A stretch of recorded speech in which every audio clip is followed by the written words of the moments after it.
To disconnect a Coinbase wallet from Uniswap, start by navigating to the Uniswap website, app.uniswap.org.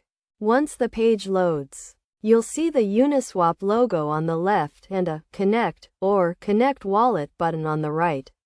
From here, you can choose to connect or disconnect various wallets, including Coinbase Wallet. If you don't have a wallet extension, you can create one by clicking on the connection option, which will take you to a new page to set it up. To disconnect your Coinbase wallet, go to the Coinbase extension, click on the gear icon, and select Settings and then Connections. You'll see Uniswap listed, and you can simply click Disconnect. Alternatively, if you're using the Coinbase wallet, you can disconnect from Uniswap manually.